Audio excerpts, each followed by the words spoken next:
today was a monumental day. I think that we really, set the stage for what we're trying to do with BMMO Enterprises and Consultants. And, of course, we got you lovely brothers out here. Nah, that's not homo. No homo. Yeah. We got y'all out here. We got y'all out here, you know what I'm saying? And we did our thing. Crypto Cliff showed out. You know what I'm saying? So give me some feedback. What y'all think about like how everything went today? Yo, I just want to say, first of all, I'm excited to be here around you guys. This is the first time a lot of us has really met. This movement started on Facebook. So anybody out there that's trying to work on something, they got a big idea. They want to get people together. They know they have some mental, intellectual capacity that they can spread out. It doesn't take much to get started. So we started this thing about a year ago, and here we are, in Dallas for the first time, getting this first event going, and it was amazing. Had all of our significant others here as well, was able to make sure that they got the information they need to continue to support us at a high level. And I definitely know that every one of our guests enjoyed it as well. Had some family, had some new guests, again, had our wives there as well. But I know that Crypto Cliff did an amazing job. Shout out to the audio visual team as well that did an amazing job. So we just gonna keep this thing running, man. I'm telling you. I would say for me, it was good, like Jay said, especially for our wives, because they see us meeting consistently. We have met consistently like every single week. Even if it's just two of us, every single week we have met to talk about what we're trying to do as far as crypto, what we're trying to do as far as our business is concerned, linking together as brothers, especially during the pandemic when we couldn't meet physically, and to keep this going and to see something manifest out of it. And then for our wives to be able to see that, yeah, these guys are not just joking around, there's actually something behind what they're doing. But then now you have that support to like, yeah, go to your meeting, because when Cliff was talking about the gains that you could get from crypto, you can see the wives' eyes light up like, oh, okay. Like I get what my husband was saying. I didn't believe him, but I see it now. I hear it because it's coming from another voice. And then now they're going to be supporting like, hey, did you buy this? Did you buy it? Hey, can you tell me what to buy? So it's another level of having support. And commitment. You got your brothers, but now your wives are on board, and now they want to know about it. So that generational wealth will be easier when it's two of you pushing it, not just one. And just, I don't mean to, I know you about to go next, but it was something I was talking to Cliff about. I think I told you, Kevin, it was that, a lot of money that I invest is my money. Right. You know what I'm saying? Like me and my wife, we have a fixed, like we live on a fixed income. Is money go here, money go there, but the money I would invest was the money that was allocated to me. Right. But I think today she's seen like the value in it, to where it's like now I feel like I don't have to do so much explaining to say, hey, I'm about to take this $1,000 and I'm about to do this or I'm about to do that. So I definitely appreciate that, our wives was there, because I mean, if anybody else felt that same type of pressure I felt, then I remember you said, look, I just don't tell her. It was like, I just do. Right. It was like, I just do. But I mean, so I definitely appreciate it. But I'll hand the floor over to you, Kev. For me, coming out, I can appreciate the brotherhood and the unity. Biggest thing. Especially how all this started, man. Like I say, it started from online, from a group of guys, and we all coming together and all having different ideas and all having different strengths. So we're all able to piggyback off each other and build upon that. And today I also have to give a shout out to Cliff. He did an amazing job explaining crypto to everybody, and it was just a wonderful experience. I think everybody gained something new today, and also with our wives. The wives were able to learn and to actually understand what we're doing, understand that we're trying to grow something bigger and stronger as a community. So, other than that, man, it's been a great experience so far. I haven't had a bad thing to eat since I've been this. Like honestly, me being from the South, from Florida, and living in Atlanta for 15 years, it's hard to come into a place that you actually can enjoy the cuisine of the city. Dallas, I've actually enjoyed every single thing I've placed in my mouth since I've been here. Pause. No homo. I don't feel bad now.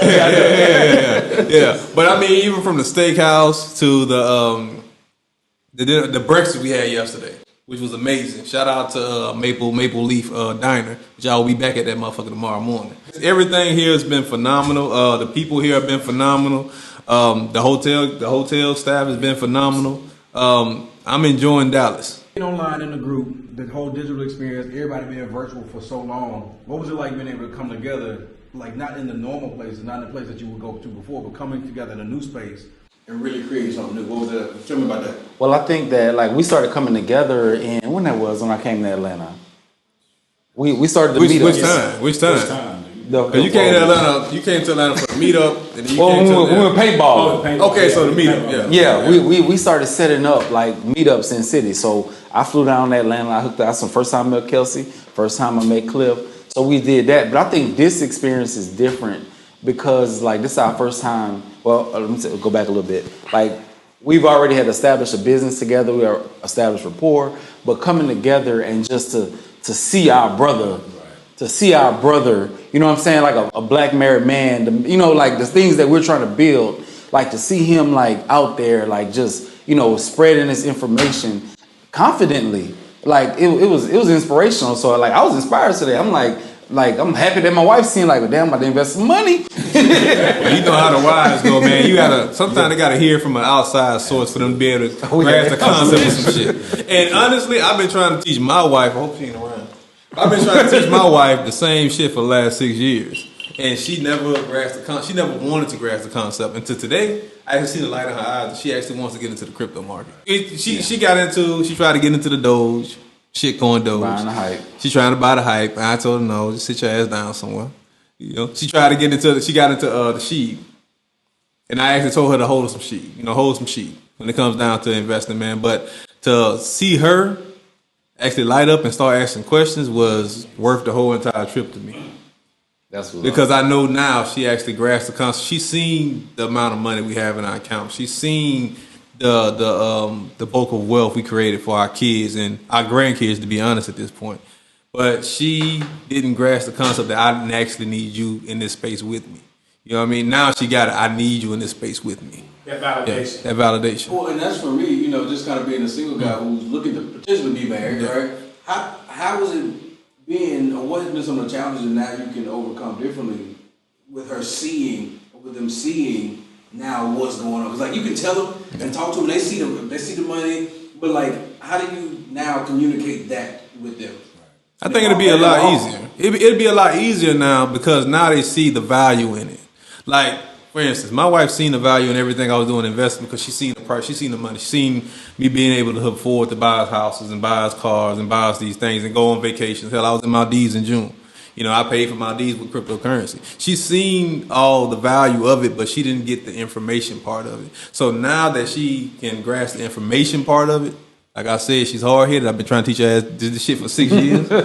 But now that she can really, really understand and really got the chance to digest the information of it and actually let it sit in her spirit for a while, she's more inclined to say, I want to get more involved into this. I think another thing is your wife seeing all of us celebrate you, right? And so they say a man is not without honor except for his own home. You know what I'm saying? So our wives sometimes, they've been with us for so long, they don't see the genius or the dopeness that we possess. And also, as a married man, your friend group is important, right? Most of my inner circle are single. King, Derek, right. But I pulled them so close to my circle that they spend the night at my house. Hey man, I'm not home, go to my house, look over here, do this. And I brought them into relationship with my wife and my kids so that she could feel comfortable when I'm out with King or I'm out with Derek. Right. And so what this group did for me, what this meeting did for me is she hears me talk about the group, it just put wives. Okay, so all my homies are middle class and up, and they all married and they brought their wives with them because we traveled to fun places like Super Bowl and things of that nature, or how we went to Mexico, and they're like, why can't we go? What y'all doing? And now the wives are saying, okay, you out there with Twitty, you out there with OG, right. You out there with Cliff. Okay, y'all soft. You know what I'm saying? Y'all porch babies. You know what I'm saying? And so that's what I think was like the unintended consequence, or what I like to call the trophic cascade of this meeting, is that our wives got super comfortable with people that we frankly just met. You know what I'm saying? We know we like. I like to say we're like unmet brothers. Yeah. Especially when it comes down to brothers of BMMO. We interact with each other all day, every day, but we never meet. Right. I know a couple of brothers who are here in Metro Atlanta. We met multiple times. But I remember the first time I actually met Gabe was actually at Johnny's Pizza. You and Yeah, Derek, that me, went that first yeah. time. We had been interacting together for about a year at that point. I had became the admin of the group, which I was surprised they actually asked me to be the admin of the group because I was causing so much fucking hell in that group. But we first met for the first time. It wasn't like we first met for the first time. It was like I met my brother Kevin Cole here. I already kind of knew Kevin Cole. We knew each other. We've already been brothers before we met, but this is our first time physically meeting. Right. But spiritually, we have already met. You know, spiritually, we are already brothers. Yeah. And I think that's the beauty of our groups. Our groups are actually bringing people together, and from all walks of life and from everywhere of life. We got brothers in Seattle. We got brothers even over there in Africa right now. We haven't met. Well, I think also the way that we connected is also analogous to the shift that we're seeing in the financial market that we kind of brought to life today. That we don't have to always meet in person, to build brotherhood, to be strong, to build amazing things. We can build businesses online. There's different ways to communicate, different ways to connect. And now that we're talking about this new digital revolution in the financial markets, as well, now we understand it on a bigger level. So it's kind of the same thing. We're switching it. Now we're on a digital market, digital, cryptocurrency, digital money. And we also have digital relationships and digital connections like that. So it kind of all goes together, and it's really cool to really see it all come to life as well. Now that we're taking it, all over the country, we got, a couple more events set up as well. And we're planning to do more over the next years, and keep it moving. So I think it's really strong as far as, our story that we have right now. I feel like, at the end of the day, in like 5 years, not even 5 years, maybe a year or two, we definitely gonna have a documentary on about this movement right here. So definitely a really cool thing to be experiencing and be a part of. And I'll add to that, something that Cliff touched on during the presentation is a lot of times us as brothers, we talk about a lot of the ills of society, how we're discriminated against because we're black, because we're black men, and then the economic issues that we face of trying to get that job or get that loan or get into that area. But with crypto, you find out that, and I love this part about it, there is no discrimination. All money is green. You just got to find out what project to get in and then educate yourself on it. No one can keep you from the information. It's out there. You just got to be willing to listen to somebody like Cliff or that is willing to invest the time in you, because the information is out there, is willing to pour it into you, and then take control of your own area. Like Jay said, we don't need to see all of our brothers necessarily, but we can build our own kingdom in our own city, and then we build it together, generational wealth. Like, I don't have to tap into what you're doing in your area, but as long as we're both moving that movement together, and I know that my brother over here is doing it, and I know my brother over there is doing it, but we're all trying to push together. We don't have to talk about the man held me down. He can't hold you down in crypto as long as you get the information. Mm-hmm. That's all. So that's what I love about the presentation, and I love about what this group is trying to do. We just had a pretty powerful meeting, right? And there was a lot of valuable information disseminated in that meeting. Out of all of that information that was given out, what would you think is the most important? The most important part of that meeting was actually the call of action to actually get off your ass and get it started. Right. Yep. Yeah. You have that it's at the beginning. Like, it's still the beginning stages of it. It's still the beginning stages of the crypto space. I think the greatest analogy I used was the one I actually talked about, how people say, is this the new Google or is this the new Amazon? And I say, no, this is actually the internet being written down on a piece of paper. That's just how in the beginning stages we actually are when it comes down to the crypto market. Now, my whole thing is the call of action. Either you're going to do something about your financial situation, or you're going to go ahead and fall by the wayside. We're getting ready to go to a pivotal moment in society, period, where it's going into a have or have not situation. Right. Either you're going to be in the majority or the minority of people who actually have access to assets and resources, or you're going to be on the other end of it trying to struggle to get every piece of bread you're actually going to get to eat. So my thing is a call to action. Get off your ass, and actually get into this market. This market doesn't discriminate against anybody. This market is actually built for the betterment of humans, the betterment of people. and to give a big fuck you to the financial markets at hand, the financial institutions. And, you know, so what he's speaking on, you know, we already have an already widening wealth gap. With crypto, this is a very, very unique way to close the wealth gap. Yeah. So, like you said, it doesn't discriminate from you from race. So anybody can get into it and definitely build upon that. The wealth gap was built to hold our people completely down after our enslavement. Our enslavement was already detrimental enough, but to actually build systematic racist systems to actually keep us oppressed. That says fuck you and fuck you. Hold on a second. I can hear you. Yeah. I can. Yeah. So Yeah. you Talking to him about, you know, hey, we about to, me and Jay Twitter about to get us another drink. That's that moment when you forget, you're like, I'm sorry. Go on and get your ass another drink. Hey. Yeah. But like I was saying before, I was so alcoholically erupted. Nah, we had systems actually put in place, systematically put in place to hold us down as people. Not just black people, people of color, period. So with us being enslaved for 400 plus years and having these systems put in place, that was like a big double fuck you to us. What cryptocurrency is doing, it's allowing us to say, you know what, fuck you back. Let me take control of my currency. Let me take control of the dollars that I actually get and actually put it into a system that's known to build up the interest level of profits for me, for this dollar, and turn around and say, fuck you. Cryptocurrency is a peer-to-peer concept. Instead of me giving money to the financial, demonic beings, I'm going to go ahead and call it what it is, the demonic system that is, it's actually allowing me and my brothers, or me and another peer, to actually control our finances. And when you control your finances, you start to see how you can control your life. Yeah.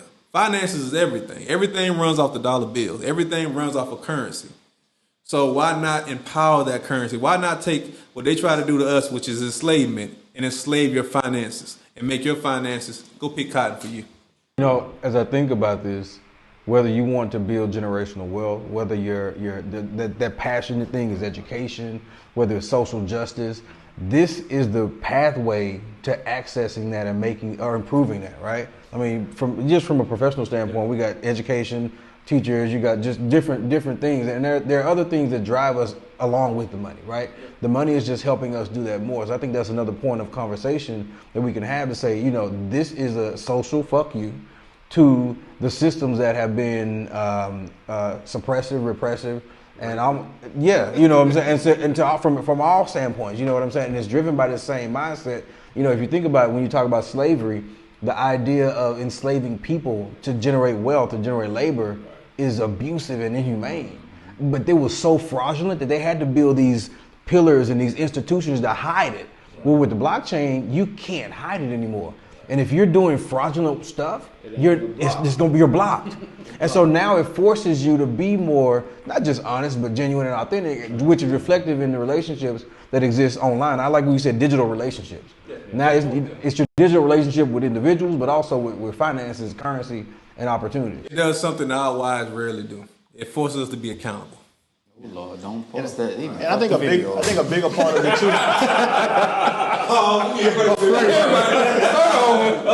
God damn it, I said it. It forces accountability. And I think a bigger part of it, like you said, when we're able to build that wealth too, like when it comes to like being repressed and all these different things, the laws, of course, they can say money is power.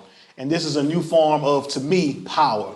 It's giving power back to the people who deserve it the most. Right. And right now it's big government, but right now we can take control of that. We can take control of changing those laws and getting things to actually work in our favor. Well, what happens in systems like this, and people, I said a big word earlier, one of my favorite words, trophic cascade, unintended consequences, right? And so the Queen of England actually was against slavery until she found out how profitable it was. You know what I'm saying? Then they sent the good ship Jesus over here. That was the first slave ship. And man, they started making the money, right? And so this system wasn't designed to right the wrongs, but one of the unintended consequences is we get to eat. We get to eat big, no gatekeepers. And to me, it's on us to let the next brother know, right? Say, hey, man, I see what you're doing, but this is a different way. And if they don't listen, like Cliff said, they will come in their own time. We got family members who think you sell dope, right? Oh yeah, I'm from Pensacola, Florida, man. And most people down there, my cousin was at the conference today. Most people down there know my past. Now, I don't have a clean past by any means necessary. I've done some crazy things in my lifetime, in my younger days. But I've never been a thief. I've never been anybody to get over on anybody. But with that being said, by them seeing the successes of me now, they see me on the trips. They see me driving my X7. They see me constantly upgrading my wife's car. They see my 6-bedroom house. They see me building my homes. They actually believe, they can't comprehend the fact that I actually invest. They think I'm one of the biggest dope dealers in Pensacola, Florida. I've heard this on numerous occasions. And why do you think that? Like, why do you think they can't even? Why do you think they can't grasp that you are doing something legal now versus the old you? I think honestly, people can't really grasp the concept because they don't see that in themselves. There you go. They don't see that they can themselves go out here and start trading stocks, for instance, or get into the crypto market. They don't see themselves in you. They see themselves being less than you. Therefore, they have to bring you down to their level. Right. Now, with that being said, everybody has the ability to do everything we do. I'm not a genius by any means necessary. I'm Bullshit. No, fuck that. I'm not. Talk your shit. Right. I'm not. Who got the mic? The mic. So I'm gonna hold the mic right here. Everyone has his own genius. Everybody's looking around the room at all these little pieces that King and I and Derek are putting together and thinking it's some genius level shit. But this is the simplest shit ever. This is easy as taking a shit in the morning for us, right? And so the genius of Cliff, and I gave him the name Crypto Cliff. The genius is he's been able to engage a bunch of hard heads, husbands, brothers into getting into a space that we were frankly afraid of because it was unknown. It didn't attract like-minded brothers like Kelsey, Gabe, and Cole, Twitty, myself to come through and actually buy in. So he's like really our TD Jakes. The nigga's a genius. And it is what it is. And that's his zone of genius. And he may not accept it, but that's what it is. I'm not fucking following a non-genius motherfucker because I know I'm a genius. You know what I'm saying? The thing is, it's a thing, and I came to the realization of this shit today. And I don't want to sound arrogant by any means. Genius. I don't want to sound arrogant by any means. I'm not a genius per se or somebody who actually got good grades and all that other bullshit. But I had to come to the realization I am that motherfucker. Yes. Troy, I told Troy that. Now, you want to talk about that conversation? Yeah. Well, I told Troy to talk your shit. You did. He told me to talk that shit. I was like, talk your shit. I literally came right before you called me on called me up to, I ain't gonna say a stage, but called me to the podium. Mm-hmm. And I had to say, you know what? I had to really come to the realization that I am that motherfucker. Right. I said, okay, cool. And if I'm gonna be that motherfucker, I'm gonna sit into this motherfucker. Right. So therefore, in Baltimore, I ain't gonna tell y'all what I'm gonna have on, but just know I'm gonna be on some shaft shit. Hey, well, listen, I'm gonna be on some shaft shit. At least he didn't say you was a waste of flesh. Well, that's you know what? And I still think that's fucked up. I get it. It worked. He told me I was a waste of flesh. But it worked. Whatever worked, but I'm just saying. But that's still some fucked up shit. I would have never done that. That was fucked up, OG. I don't care what purpose you had. That was some fucked up shit, man. But your mentor can talk to you differently. Yeah, that's right. Well, listen, man. I'm gonna say, we talked online or whatnot, but and I was telling Troy even. The basis of this, you got just not even the base, just being in front of people, you got the captive attention. And not because it's some clever saying and not just because you studied all of this and did all this. You have the evidence of your decisions is what we're interested in. But also just your presentation, your bravado, and just how you present and just share with the confidence. That's the other thing. And I worked with some of the most world-renowned ministers and preachers. And they don't even have what I don't even think you realize all of what you have. Right. My nigga, you got the it. Talk your shit. Bro, you can come up there. You can literally be up there and reading the phone book and it's gonna translate into something and some people are gonna be captivated by it. The more time we all spend together and this iron to sharpen this iron, you know what I'm saying? The things that you thought you didn't study, you was already prepared for, man. You didn't have to study. You was born with it. I mean, hey, on some Ricky Bobby shit, I wake up in the morning and piss out excellence. But I'm just bullshit. But the grades were never the measure. Right. You know what I'm saying? That was the European measure of mediocre motherfuckers. Right. You know what I'm saying? Yeah, they created a system so that they could excel in the system. Yeah. They can't excel in real life. And that's what that's you know, even though you talk about your background and being able to not just overcome things, but building that muscle. You know what I'm saying? It's like when if y'all play sports, you run that same play. You've been practicing this for the longest, all your life. We all been practicing. It's just now we get to a point to where we see it and we run that play and we run it where everybody else tired and burnt out. We still running. I'll say this right here. This is what I see as Cliff's genius. His decisiveness, like you just said. We hear about the evidence of his decisions that he made in the past. Right. Pretty much all of us were introduced to crypto way before we met Cliff. Right. That's true. But the fact of the matter is we didn't take action. Only one person in here took action, more than 5 years ago, to where right now they were able to, understand those gains. So the fact that, and that's kind of what we see when he steps in front of us. I was saying, a lot of people, we're used to charismatic speakers, people that, have all this flair and this flash and thing. And that's not Cliff. Cliff is not going to stand up and, super entertain you, but you're going to be, you know what I'm saying? But at the end of the day, you're going to listen and you're going to trust and you're going to believe what he says, because you can see his confidence in his speak, in the confidence of what he believes in, and the work that he's putting in the research and, the things that he's learned about it and what he's, seen. Because at the end of the day, he always talks about, one of the biggest things about cryptocurrency is storage. Okay. And that's one of the things I'm scared to death of, the biggest, because when you put those keys in, going from one exchange to another, like if you don't do it right, you're going to lose your thousands of dollars, you know what I'm saying? Whatever it is. So the fact of the matter that he went through that before, in the olden days when it wasn't as easy as it is right now, and the fact that, he's still pursuing and still pushing and still making sure that everybody that is able to hear the message and able to, understand it and want to make decisions to move forward, he's bringing everybody else with him. He's not selfish. He didn't, just make his money and sit up in his 6-bedroom out in the suburbs of Atlanta and just, do his own thing with his family, his beautiful family. He made sure that he came back and, set up a group with 1,600 men in it right now. Everybody may not take advantage, but we still talk every single day about it. And every week I bet at least one person comes in along and, and hears the message and takes action. So that's really what I always tell them as well. It's just that, we just got to keep pursuing and just keep being consistent in this movement. And, all the results that we want to happen will be through that consistency, through, us being decisive on what we're planning to do and just every day just going out and doing the work. Yeah, I appreciate that, bro. And I'll say, we're talking about the it factor and the genius. And one of the things that I think Troy said, even during the presentation, and Jay just touched on, is it's the genuineness of his purpose. He talks, even when we first started getting together, he said that his goal, and he said he would not be happy regardless of how much money he has until we get back what was taken from us, even back when we were back in Egypt. I remember. He has a genuineness of purpose, and that is that attractiveness, like he said, as some pastors, they're as fake as a dollar bill.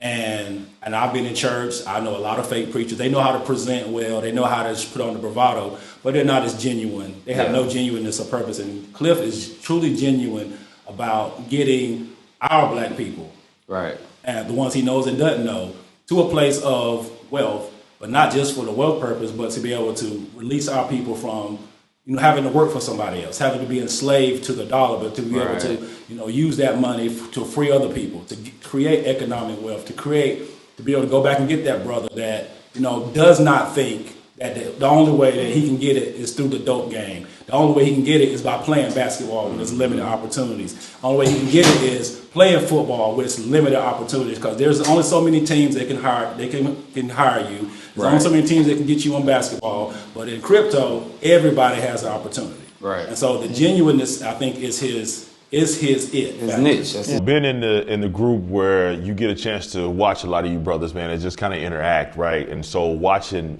Cliff and just even having interactions with him and how we joke and conversations come up, you start to get a feel for a person.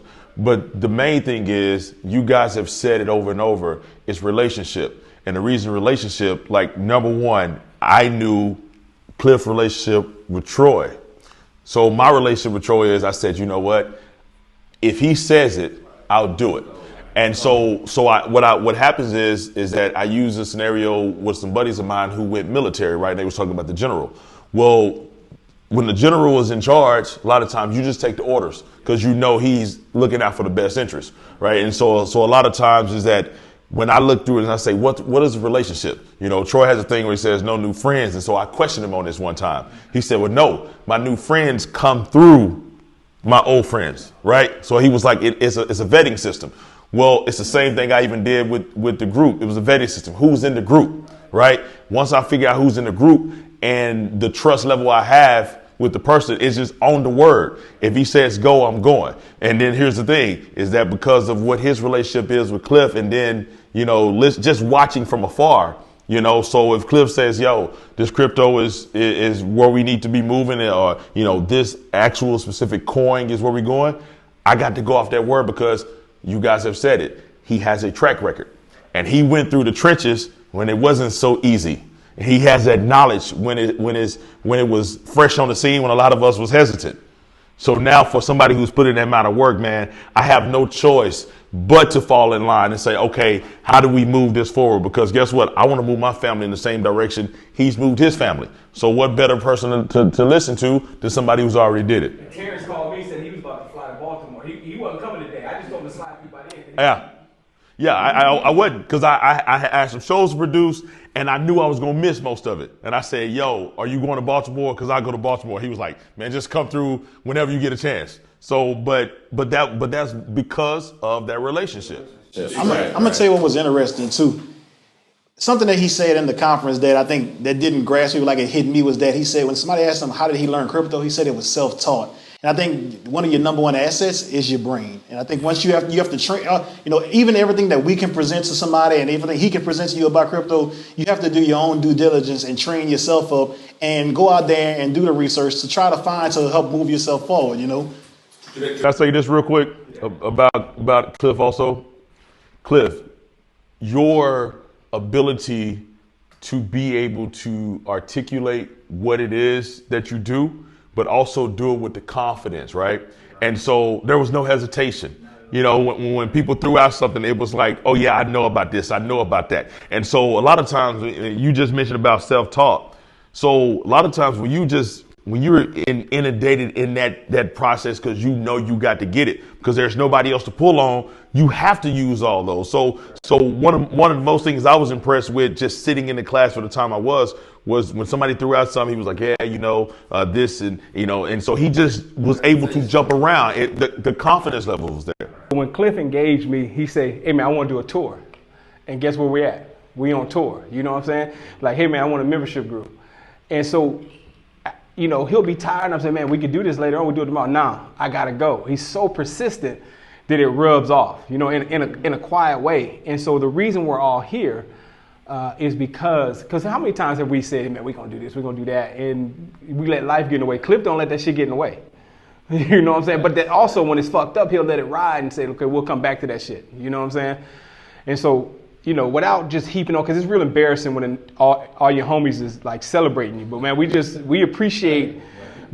And for me, I'm super fucking charismatic. I know how to move the crowd. I've always played the back because I was really good up front, but I like being in the back, right? And part of that is because the motherfucker up front, they looking for him. They ain't looking for the nigga in the back, right? But as I've evolved as a creative, and me and Derek had this conversation all the time, I'm only putting my talent around people who want to see me win, not just they want to win. They give me a little check and then they move on. I know he wants to see me win, my family win, and everything. And so from here on out, like, I don't be looking for new clients because, motherfucker, you don't care about me. You know what I'm saying? Right. And so that's what, to me, what this represents is that we all bring, you know, because, you know, I really like Twitty's temperament. I like your swag. I'm really enjoying you two. I got somebody to refer to you. It's like everybody has this thing, right, that comes in. It's not my thing. You know what I'm saying? And a lot of times people say they want like-minded people. No, fuck that. Right. I want people who got talents in areas that I have lack. Right. You know what I'm saying? And then I think that's how we move the needle. Anything you want to say before we run out of battery? In order to change your situation, you have to change your mindset. And when you change your mindset, you change your life. And what I mean by that is everything that you think about, whether it be negative or positive, affects you and the way you actually move in life. So me personally, I focus on the positive side of everything. And I train myself to handle or deal with the negative instead of just contemplating on the negative or sitting in the negative. I train myself how to deal with the negative. So you want to focus on the positivity of life. You want to focus on the things that's actually going to move you in life. We're going to breathe life back into you and into your family. But lastly, I want to leave off by saying when you invest, this is not something, like I said in the conference, this is not something we do for a hobby. We do this in life. Investing in investments and being an investor is a way of life. It's a lifestyle. When I'm sitting on the beach in Maldives, I got my laptops up trading. If I'm in Jamaica, if I'm in Egypt, I'm trading. When you invest, you build this inner glow inside of you that allows you to push that into every aspect of your life. So by me being a financial investor, now I start investing into my health. Y'all notice 3 months ago I was probably about 260. Now I'm around 224 because I'm invested back into myself, my health. I'm invested into my little kids. My 3 girls, I have a 16-year-old and 2 8-year-olds, are more financially savvy than probably 98% of the adults in this country because I reinvested my knowledge into my children. My children will never probably ever work for anybody because I reinvested my finances back into them. My wife now, gladly because of this conference, I can reinvest a lot of the information I have back into her, even though she benefits from everything I do. Me and her will get divorced tomorrow. She taking half of everything I got. I already told her, if I got $1 billion, you getting 500 million because you deserve that 500 million. Because she reinvested back into me, which allowed me to reinvest into my whole entire family going forth. So don't take investing as a tool just for you to get monetary gain. Really instill the mindset of an investor into every aspect of your life. So we all have different levels of evolution, right? And so I heard you say that, before you got on the podium, you had to tell yourself that you was the shit, right? So that moment of humbly recognizing your greatness is a beautiful thing. I just want to applaud you on that. So y'all clap because my hands is full. I want to applaud you on that because that's an attribute that's going to help you. Like I told you, it makes people pay attention to you. It makes people want to understand the information that you got. So that's a beautiful thing. Yes, we got 30 seconds left. Anybody else? I just want to applaud Cliff, man, because I've watched him transition just from the moment that he said that he wanted to start an investor group to him starting an investor group to hosting an investor group. So he had this idea about Crypto Cliff. And, just seeing the beginning videos to seeing him present today, hey, I commend my man. He did his thing. Appreciate you, bro. Appreciate y'all, man. I appreciate y'all for coming in. I appreciate y'all for coming in. I wouldn't be nothing without my core group, my team. Yeah.